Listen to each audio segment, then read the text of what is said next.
Hello everybody, this is Tip Top MTG here today with another Magic the Gathering video. In today's video, I am covering Strixhaven School of Mages and all of the spoilers that have come out today being March 31st. So essentially I'm going to look at every single card that was spoiled, tell you what I think about them, talk about maybe limited, constructed, stuff like that, and yeah, we're pretty much just going to jump right into this. And I say jump right into this, but I do want to quickly explain something. Normally in my videos, I go in Wooburg order, so I'll start with a white common, then go to a white mythic, and then do a blue common, and work my way up to the blue mythics. But we're not doing that. Instead, we are going to be just doing them in a random order to spice things up a little bit, and because a lot of the cards can feel repetitive if I'm doing like a red effect, a red effect, a red effect, so I thought I'd mix it up just a little bit. So why don't we jump right into this? Starting off, we have Teachings of the Archaics. Sorry. It's a 3-cost blue sorcery lesson. It says, if an opponent has more cards in hand than you, draw 2 cards. Draw 3 cards instead if an opponent has at least 4 or more cards in hand than you. All right, so at first glance, it's 3-cost, draw 2 cards, but only if your opponent has more cards. So you would say that's a terrible card. And then draw 3 if an opponent has at least 4 or more cards. Okay, this card seems really like a dud. But then you have to remember lesson is on here. So while this card will see 0 play in like main decks, because you could just use divination and most of the time it's going to be better, But as a lesson, it means that you can go learn when your opponent does happen to have 4 or more cards than you, and then you get yourself some extra value. So if you are running learn, this is probably going in there just because it essentially is the card you're going to use to draw cards. Of course, learn lets you go tutor for a lesson in your sideboard.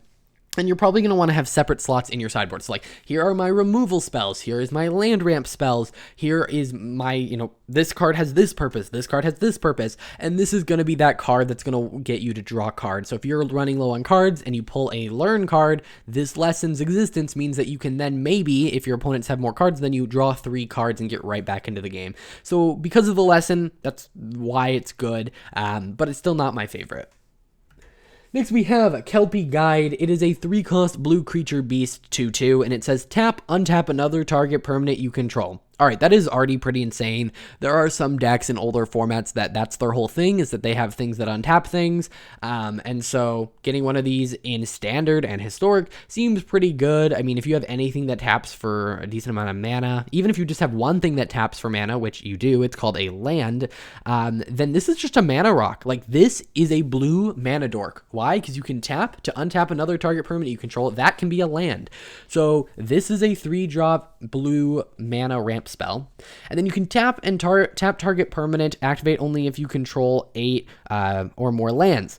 All right, couple things I want to mention here. Very powerful with that tap to untap. It not only is always at least a mana rock, but it also can do some other shenanigans. Second, tap to tap target permanent is also pretty good. Third, here's another new wording. I think we're up to about 6 or 7 of these at this point.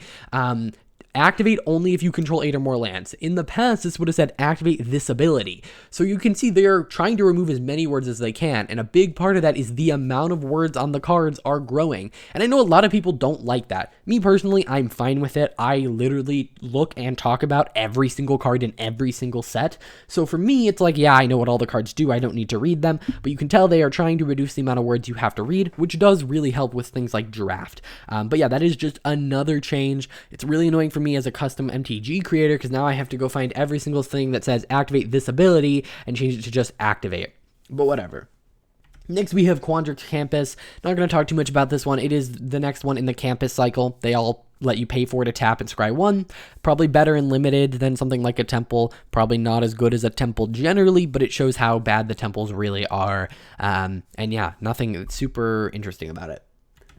Next, we have Golden Ratio. It's a 3-cost blue and green sorcery, and it says draw a card for each different power among creatures you control. So if you have a 1 power, a 2 power, a 3 power, and a 4 power, you're paying 3 to draw 4. And that seems pretty good, but when you think about it, that's a lot of setup. You have to be running things that have lots of different power and I guess it's not power and toughness, lots of things that have different power. You need to then spend the mana, and your big payoff is, oh, I get to draw 4 cards instead of 2. I mean, you pay 3 mana to draw 2, but you're also paying a green, and you have to have 4 creatures out. That just doesn't seem that great to me. I think if this was a 2-cost spell, I could definitely see doing this, but it just doesn't seem like that great of an investment. It's like, if you have those 4 creatures, why aren't you winning? Yes, maybe your opponent has tons of creatures, but generally, this just doesn't seem good to me. Next, we have Hall of Oracles, land. You can tap and add colorless. So it enters the battlefield untapped, taps for colorless. Alrighty, so this is already not bad just because you're not having a tapped land. So in something like Commander, whatever it's about to say, it has a pretty good shot of at least going into something. You can pay 1 and tap to add 1 mana of any color. So while it doesn't tap for mana, it is a mana fixer. However, it is an expensive mana fixer. Like, it'll fix one of your other land's mana, not fix itself. So I'm not a huge fan of this personal type of effect, but it has another ability. Tap, put a +1/+1 counter on target creature. Activate only as a sorcery and only if you've cast an instant or sorcery spell this turn. All right, so if in something like Commander, if you're in a deck that cares about casting instants and sorceries and maybe also cares about creatures, which isn't a lot, you might want to run this card. I mean, if you are in a like mono blue or a mono red deck that cares a lot about it, maybe like mono red storm or something, this feels like a really good fit in that deck where you're not necessarily worried about your colors and you can just get that little bit of a bonus. Pretty much every Commander deck runs at least 1 creature, and comparing this to Tyrite Sanctum from Kaldheim, which let you put an indestructible counter on a god you controlled, but it also let you put a counter on a legendary creature you control and turn them into a god. So it was this big thing where you could pay 2 mana to put counters on legendaries, and then you could eventually sack it and give it indestructible. I think that card's better, but this one you don't have to spend any mana for that +1/+1 counter outside of the mana that you could have generated with Hall of Oracles. So I actually think it has an interesting dynamic where it's not so good it's going in every deck, but in the right deck, I could really see this doing some work. Next, we have Verdant Mastery. So this is part of the Mastery cycle, where it's an expensive spell, but you can pay a cheaper cost if you want, and if you do, it generally gives your opponent something. So it's to search your library for up to 4 basic land cards and reveal them. Put 1 of them onto the battlefield tapped under an opponent's control if 4 mana was paid. So if you cast it for the cheaper cost, you're putting 1 of them under an opponent's control, putting 2 of them tapped under your control, and then putting the rest in your hand. So if you pay 6 for this, this is ramp 2, put 2 cards in your hand. So it's a double cultivate. If you only pay 4 for this, this is cultivate plus you get an extra land, but you're also giving an opponent land. So you're cultivating and then giving each player a land. I do want to say it is one of your lands, not one of theirs. So if you happen to have, like, I don't know, if they're playing a very color restrictive deck where like everything is, I don't know, mana symbols, and you know, it's pretty much always going to be a downside for you, but it is one of yours. It's not each of your opponents, so that means in Commander it doesn't lose viability, and actually probably increases its viability in Commander, where you can kind of make a friend and be like, hey, I know you're like having trouble ramping, let me help you, let's be friends. And so I think in Commander this is an interesting like political card, and actually I think that's true of a lot of the Mastery ones, but it's not my favorite. I prefer the black one that lets you you exile a creature and you can pay 2 for it, and if you pay 2 for it, they draw a card. If you don't pay 2 for it, they don't draw a card, and it costs 4. So I think that's my favorite one of the cycle so far, but this one isn't bad.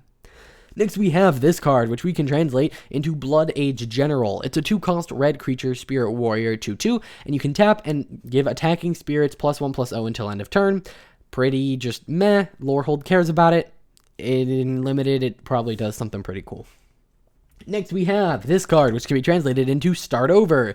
You can pay 3 as a red spell. That's also a lesson. And then you can choose 1 and deal 1 damage to any target or destroy target artifact. At first I was like, this is pretty bad. I mean, you could pay a red and a white, and I know that's adding another color, but you can pay red and a white and deal 3 damage to target planeswalker or creature, or destroy target artifact or enchantment. I'm like, oh, this doesn't seem good, and honestly, this is not nearly as good as like a Braid even. However, remember, it's a lesson. So while you might be like, this seems worse in most situations, you don't have to put this in your deck. And for something like Best of 1, where you just don't need to worry about your sideboard, this is probably probably going in there. If there's a problematic artifact, all your learn spells just gained the text, destroy target artifact if you pay 3 mana sometime in the future.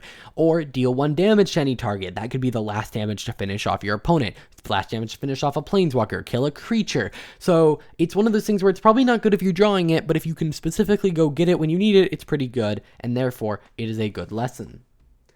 Next, we have this card, which can be translated into Approach of the Dragon, and this is one of the wordiest commons I've seen in a while, and it is one of the coolest. It's a 3-cost red sorcery, and you can have it deal 3 damage to each opponent, and that's not a can, you actually just deal 3 damage to each opponent. You may exile the Approach of the Dragon and 4 other cards named Approach of the Dragon from your graveyard. If you do, search your library for a dragon creature card, put it onto the battlefield, and then shuffle. A deck can contain any number of cards called Approach of the Dragon. So the idea is this is, you know, a red version of Persistent Petitioner's Relentless Rat, Shadowborn Apostle. This reminds me a lot of Shadowborn Apostle, where if you get enough of them out on the battlefield and then sacrifice them, you can go and search your library for any demon. This is the same, but kind of in sorcery form. I think it will definitely inspire some jankier decks that are built around it, but I really like it. It's also a common, which is a little surprising. A lot of the time these are printed at uncommon. Am I lying? No, yeah, that's totally wrong, actually. Persistent Petitioner was at common too, but this is one of the wordier ones. Searching your library for any dragons, pretty good. We also did just get a bunch of changelings, so those count as well. I really think it depends on the payoff, though. If there's not enough payoffs, this card won't see any play. However, I do have to say, you know, it's not great, but 3 mana for 3 damage to an opponent, maybe standard burn becomes a thing. One thing I do want to mention is that by the time you've cast 5 of these, you've already done 15 damage to your opponent. And so at that point, is the dragon really going to kill them, or are you just going to kill them with another Approach of the Dragon? So I think for that reason, it's a little, not unintuitive, but like it just, by that point you're either dead or they're close to dead, and so this dragon isn't just going to turn the game around. I mean, it could, and maybe they're gaining life, but the fact that it deals damage and you have to have 5 of them, it's pretty crazy. However, if you can mill these into your graveyard or discard them, then maybe you got something going. Next, we have this, which is Academic Dispute. It's a 1-cost red instant. Target creature blocks this turn if able. You may have that creature gain reach until end of turn. Learn. Alright, this feels very weird for red. First off, 1-cost, instant speed, learn. This is already a pretty good card for that reason. Add the fact that you can make one of their creatures block your creatures, and give it reach. And you might be thinking, why would you want to give it reach? Let's say you have a 6/6 flyer, and that's the only creature you have, you're running a dragon deck or something, and they have this pesky little 1/1 that does some effect that you need to get rid of. Well, it can't actually block your flyer, and since it says it blocks if able, it just won't have to block, but you can give it reach so that it will have to block your flyer. So it basically means that flyers can take advantage of this too. But it also is now a mono red spell that can give your creature reach. So yeah, if you're in mono red, you can now give your creature reach just out of nowhere, and also tutor for the card you need from all the lessons you owe. So yeah, pretty good card in my opinion. Like it lets you go get what you need. It is a cantrip that gives things reach and is probably a removal spell. Really good. Next, we have this one, which is Conspiracy Theorist. It's a 2-cost red creature human shaman 2/2, and whenever it attacks, you may pay 1 and discard a card. If you do, draw a card. Pretty good. Repeatable rummage trigger. It's really good in Lorehold and Prismari, where they're both trying to put things in the graveyard. And then whenever you discard 1 or more non-land cards, you may exile that card from your graveyard. If you do, you may cast it until end of turn. So it lets you kind of take those cards that you were putting into your graveyard and then cast them, which, by the way, triggers any when they leave your graveyard triggers. Lorehold has a couple where it's like, whoa, whenever you exile something or whenever something leaves your graveyard, do this. And this does both of those. It also is discard triggers, which some things care about. And if you do cast it, then it doesn't go back to exile. So you can, you know, discard shock, cast it from exile, it goes back into your graveyard. So that seems pretty good. Next, we have another card that needs to be translated, Impassioned Dust Speaker, 5-cost, red creature, Minotaur Warlock, 3/4, and whenever it attacks, you may put an instant or sorcery card from your graveyard to the bottom of your library. If you do, exile the top 2 cards of your library until end of turn, you may play them. So it's kind of red card advantage, but you need to keep filling your graveyard with instants and sorceries. The cool thing about this is that Lorehold and Prismari have, mono kind of red in this is caring about picking a random card from the graveyard on a couple cards. And this allows you to thin out what your options are in the graveyard, and I think that's really interesting. Next we have An Intervention of the Dragon, another one. We had Approach of the Dragon, now we have Intervention of. It is a 4-cost red sorcery. As an additional cost to cast the spell, exile an instant or sorcery card from your graveyard. Intervention of the Dragon deals X damage to each non-dragon creature, where X is the mana value of the exiled card. Remember, mana value is just converted mana cost. If a creature dealt damage this way would die this turn, exile instead, and then exile Intervention of the Dragon. Pretty good for 4 mana. Yes, you need something in your graveyard, but you can maybe do an asymmetrical board wipe if you're in a dragon deck. But even if you're not, you know, there are a lot of expensive cards in the Prismari thing that let you discard them to create a treasure, which means turn 2, you discard the cards. You spend 2 mana to discard the card, create a treasure. That's a 7-drop, by the way. And then turn 3, you had that treasure. You have 3 lands because it's turn 3. You can cast this turn 3 to deal like 7 damage to each non-dragon creature. This is one of the fastest board wipes in Standard we've ever had. Yes, it requires 2 cards to do, but it is definitely something that I could see happening. I could also see this maybe making an appearance in a cycling deck where you can maybe cycle some of the more expensive cards, and then as a kind of not last ditch effort, but like oh gosh, I need to board wipe right now, you can use this. So I could see this maybe going into a cycling deck as well. Next we have this card, which can be translated into Carrick Shepherd. So essentially it is a 5-cost 3/3, and it has Magecraft. Whenever you cast or copy an instant or sorcery spell, put a +1/+1 counter on target creature. Pretty generic, pretty meh, not going to make any impact in constructed formats. I'm trying to speed this video along. I don't want another 40-minute video, and this card, I just don't think there's too much to say about it. Next, we have this one, Fractal Summoning. This is part of a cycle. Each house is getting a summoning card, which essentially allows you to have a creature card as a lesson.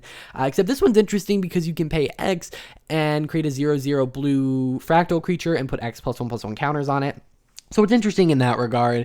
But yeah, pretty generic. I don't know what to say. You might be running this in your lesson deck, in decks that have learn cards just because it is a creature. And unlike the other ones where it's like, oh, I hope you have the mana for this one can be dynamic. If you just need a 1/1 chump blocker, do that. If you need a really big creature to win the game, do that. Versus a lot of the other ones, it's like, oh, hope you were running multiple of these to get the right creature size. So I think there is some value to that. Next, we have this card, which can be translated into Ogiar Battle Seer. It is a 5-cost blue and red creature, ogre, shaman, 3/4 with haste, and you can tap to scry 1. So, yeah, pretty generic, pretty boring. I mean, it's very rare we see just tap to scry 1, so maybe you can do something with that in a deck that cares about the top card of your library in Standard or Historic. But outside of that, there are better options in older formats, and this one isn't great. Next, we have Tenured Inkcaster. It's a 5-cost black creature vampire warlock 2/2, and whenever it enters the battlefield, put a +1/+1 counter on target creature, so it could be a 3/3 for 5. Whenever a creature you control with a +1/+1 counter on it attacks, each opponent loses 1 life and you gain 1 life. Pretty interesting. There are a lot of cards that care about life gain that deal with counters, whether it be putting counters on another creature, putting counters on itself, gaining life equal to the amount of counters. So I wonder if this could be interesting in a like life gain +1/+1 counter matters deck, where like, oh, your Johnny's Pride Mate attacks, because it's a creature with a +1/+1 counter on it attacking, you gain a life, which then buffs up the Johnny's Pride Mate. It's a little convoluted, but I think it could work. And maybe in a brawl deck where you have a lot less options, if you're in like an Azorius life gain style of deck, you could do something cool there. Next, we have Ecological Appreciation. This is a mythic, so this is probably going to be good. It's X2 and a green for a sorcery. Search your library and graveyard for up to 4 creature cards with different names that each have mana value X or less and reveal them. An opponent chooses 2 of those cards, shuffle the chosen cards into your library, and put the rest on the battlefield. Exile Ecological Appreciation. All right, so in Standard and maybe Historic, but I don't really see this doing much. There aren't enough cards to really do anything. But in something like Historic, I just said Historic. In something like older formats like Legacy or Commander, I could see this really doing something cool. There's probably some combos where if you pick 4 cards, no matter what they choose, they lose. It would essentially need to be 4 cards that all kind of combo with each other in different ways. I don't know if that's actually possible for you to come up with, but essentially you get 2 cards straight on the battlefield, 2 shuffled back into your library.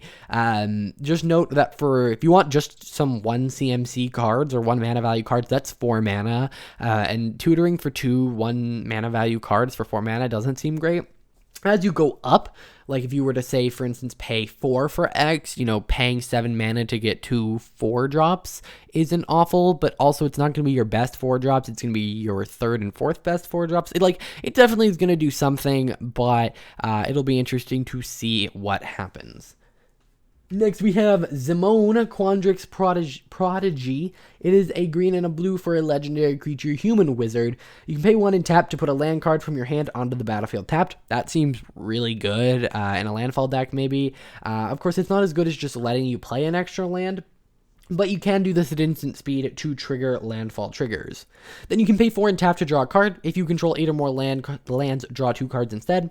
4 mana, tap, draw 2 cards is not a bad rate. Of course, you do need to have 8 or more lands, but you're probably having that amount of lands when you get to the fact that you're activating this, because it probably means you're top decking, or, it's really late into the game, because you are needing kind of 4 mana and a tap Zimone here to do that.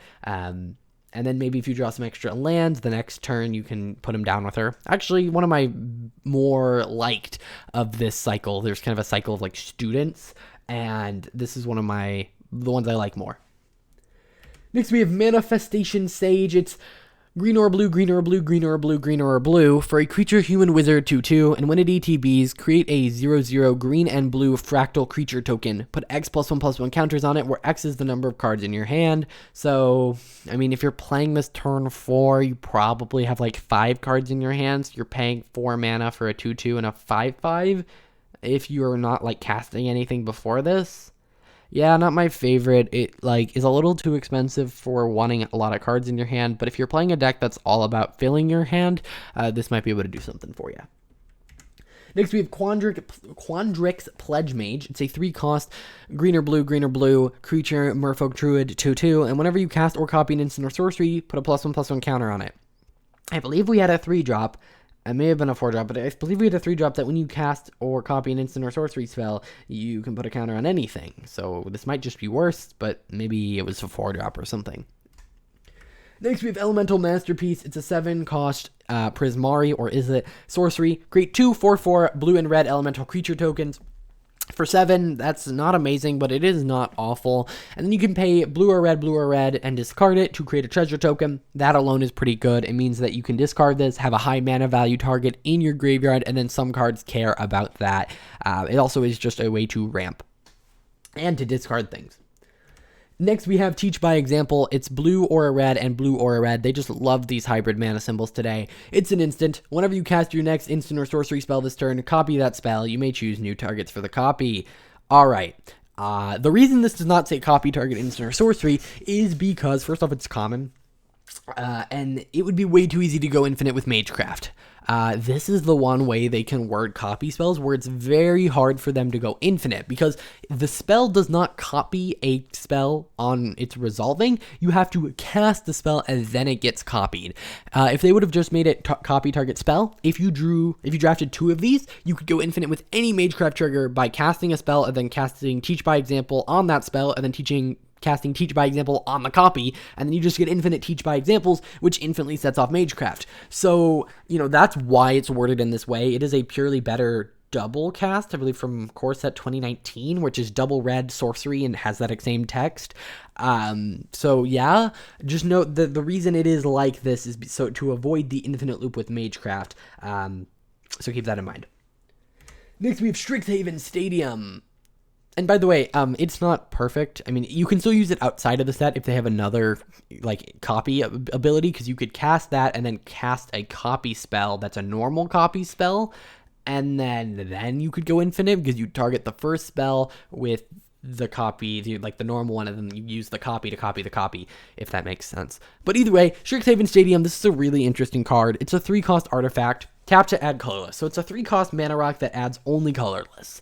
But when you do, you put a point counter on Strixhaven Stadium. But whenever a creature deals combat damage to you, remove a point counter from Strixhaven Stadium. So what's up with these points? Well, whenever a creature you control deals combat damage to an opponent, put a point counter on Strixhaven Stadium. Then if it has 10 or more point counters on it, remove them all, and that player loses the game. So it's almost like Infect. This is almost tap, add colorless, put an Infect or a poison counter on target person. However, it actually doesn't necessarily work like that. You do need to hit an opponent once.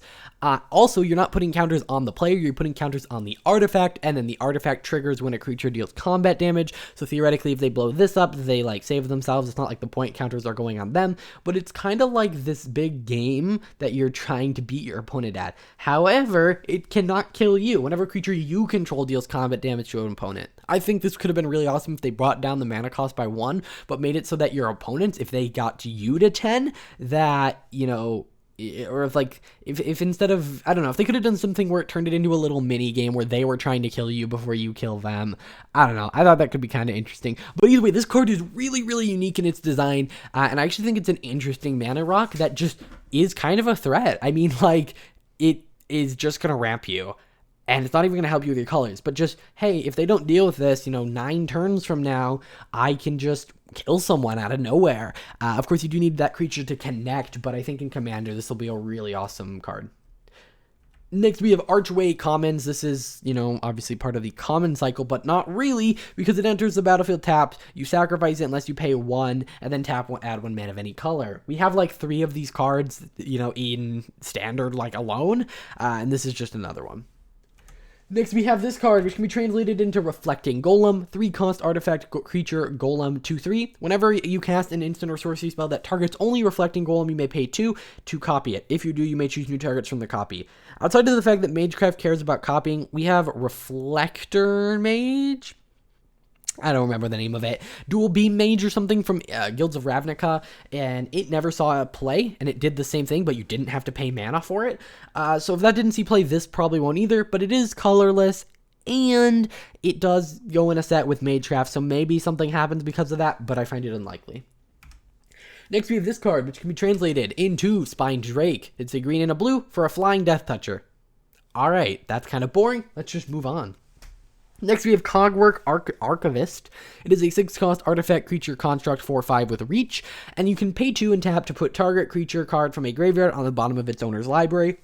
Really interesting with one card, Grenzo, in Commander, where he cares about the bottom card of your library. Outside of that, not really much to say here other than if you can shuffle, you might be able to get the card back. This is very clearly supposed to be a limited card.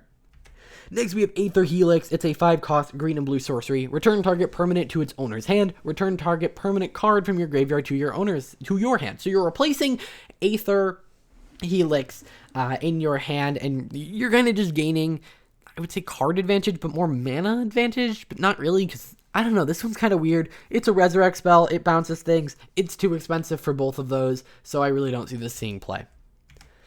Next, we have Leonion Lightscribe. It's a 2-cost white creature cat cleric, and whenever you cast or copy an instant sorcery spell, creatures you control get +1/+1 until end of turn. I think this is going to be pretty good. I would not surprise me if, maybe it's not a tier 1 deck, but if there's a powerful deck that is all about heroic, kind of, where whenever you target your creatures with spells, they get bigger. We have a couple things like that in Standard now, but when you add the fact that these don't need to be targeted, we've already had a couple cards in mono white that when you cast an instant or sorcery, they either boost themselves or other creatures, and so I think we might see some low to the ground, really quick mono white deck that wants to pump up its creatures with boost spells. Next, we have Fervent Mastery, another one of the Mastery cycle. It's a 5-cost red sorcery, or you can pay 4, so you get a 1-mana discount. If you paid 4, an opponent discards any number of cards and then draws that many, so they get that effect, but they could choose to discard none if they like their hand, or they can get rid of just the cards they dislike. It's not like, oh, you're either wheeling or you're not. They get to pick the perfect situation for them. Then you can search your library for up to 3 cards, put them into your hand, shuffle, then discard 3 cards at random. Red very rarely gets to just shuffle into their library for any card, and when they do, it's effects like Gamble. Gamble says search your library for a card, put it into your hand, then discard a card at random. This is that, but 3 times. So it is possible that you get 3 cards, you discard all 3. It's possible you tutor for 3 cards and don't discard any of them, but you are much more highly likely to discard the card you don't want to discard that you would with Gamble. So yeah, I think this needs to fit in a very specific kind of deck, and if you can maybe care about discarding, this could be interesting, like in a Rienne Brawl deck, but outside of that, I really don't see this doing much. It just seems like too much of a risk, and at this point, you can't go specifically tutor for 1 card because the odds of you hitting that 1 card are significantly higher than something like Gamble. Next we have Eureka Moment. It's a 4-cost green and blue instant. Draw 2 cards and put a land from your hand onto the battlefield. So it's Growth Spiral, but it costs 2 more and lets you draw an extra card. So is that worth it? No, it's not nearly as good as Growth Spiral. Growth Spiral was only good because it happened on turn 2. This card is kind of garbage. In Limited, it's not bad, but in Constructed, it's not going to see play. Next, we have Emergent Sequence. It's a 2-cost green sorcery. Search your library for a basic land card, put it onto the battlefield tapped, then shuffle. Alright, that's already pretty good. That land becomes a 0/0 green and blue fractal creature. That's still a land. Put a +1/+1 counter on it for each land you've had enter the battlefield under your control this turn. So is this better than Rampant Growth, or is it worse? Well, on the one side, it enters as a creature. That's a good thing. You get an extra creature. On the other side, it enters as a creature, which means it's much more likely to be removed. So I think in certain decks, this will be better than something like Rampant Growth, and in others, it won't. In decks where you want more consistent mana, in something like Commander, you're going to rather just run Rampant Growth. But in decks where maybe you're trying to put equipment on creatures, having a land creature can actually be quite valuable, because you'll be surprised at the amount of cards that say target non-land permanent, and your land is a land, so it can't be targeted by that. So I think depending on the deck, you might actually want to swap this out for something like Rampant Growth. Next, we have Accomplished Alchemist. And by the way, when I said swap it out for, I meant swap out Rampant Growth for that. Accomplished Alchemist is a 4-cost green creature elf druid 2/5. You can tap to add 1 mana of any color. Really expensive for that effect, but you can tap and add X mana of any one color, where X is the amount of life you gain this turn. This is the second mono green life gain thing we've really seen, and both of them have been really powerful. The last one I said I didn't think there was enough support for, but with this being added, maybe you can do something kind of interesting with this. And this would be one of those cards that blue permanent that untaps things by tapping would be really good. Imagine tap, add 4 mana, tap to untap this, add 4 mana, and then if you have a way to untap that guy for less than 4 mana, you get some infinite loop going on here. Yeah, pretty crazy stuff. I guess you don't need the guy if you can untap things for less than 4 mana, but yeah, pretty good. Either way, next we have Augmenter. It's a 3-cost green creature troll druid 3/3 with trample, and as long as you control 8 or more lands, it gets +5/+5. So it's either an 8/8 for 3 or a 3/3 for 3. Gets better as the game goes on. I like that. And then you Echoing Equation, 5-cost blue sorcery. Choose target creature you control. Each other creature you control becomes a copy of it until end of turn, except those creatures aren't legendary if the chosen creature is legendary. That's crazy. Okay, you got a commander that spits out little 1/1s. I don't know which one I'm referring to, which commander here, but fine. You have 10 Scoot Swarms, and then you cast this spell, and all of them become your biggest, best creature, and it can be legendary? This is a bomb right here. Like, this is going to be devastating if this happens. And it feels a little too gimmicky for constructed formats like Historic and Standard, but in Commander, wow, this could just turn the game around real quickly. I mean, like, we've been seeing a lot of copying, and this is one of the better ones. It does cost 5, and so, like, cards that care about when you're casting stuff maybe aren't nearly as good, but if you have something that, I don't know, triples the damage of giants you control, and then you, like, turn all your little guys into giants that all triple damage, you pretty much just win on the spot. So, like, pretty crazy. And then our last card is Body of Research. Green, blue for sorcery. Create a 0/0 blue creature, fractal, with X +1/+1 counters, where X is the number of cards, in your library. So this is probably being cast turn 5. It does cost 6, so maybe you can do it turn 4. And if that's the case, you've drawn 4 cards. You had 7 to start, meaning you're 11 cards down, meaning you're creating like a 49 power creature for 6 mana. That's pretty good. Of course, it has no evasion. You are spending a lot of mana to do it, but it could be that your opponents just have nothing they can do about it. Honestly, this seems like a really good card, but if it becomes popular, people are just going to start running more removal, and then it'll become unpopular. So I don't see a world where this becomes a big deal, just because it is so easy to remove. And I know the argument of, oh, it dies to removal, but, like, it's a big creature, but it has no other abilities. I don't know.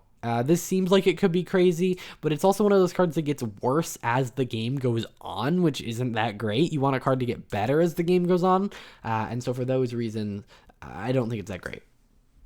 Either way, guys, that is going to do it for this video. I hope you guys enjoyed. We got it about 5 minutes shorter than yesterday. Then again, we had less cards, so I guess I really didn't save much time. If you guys have been enjoying all these videos, hit that like button. It's been a little straining on my voice, so sorry if there was a little bit of, I don't know, raspiness in this video. I will see you guys in the next one.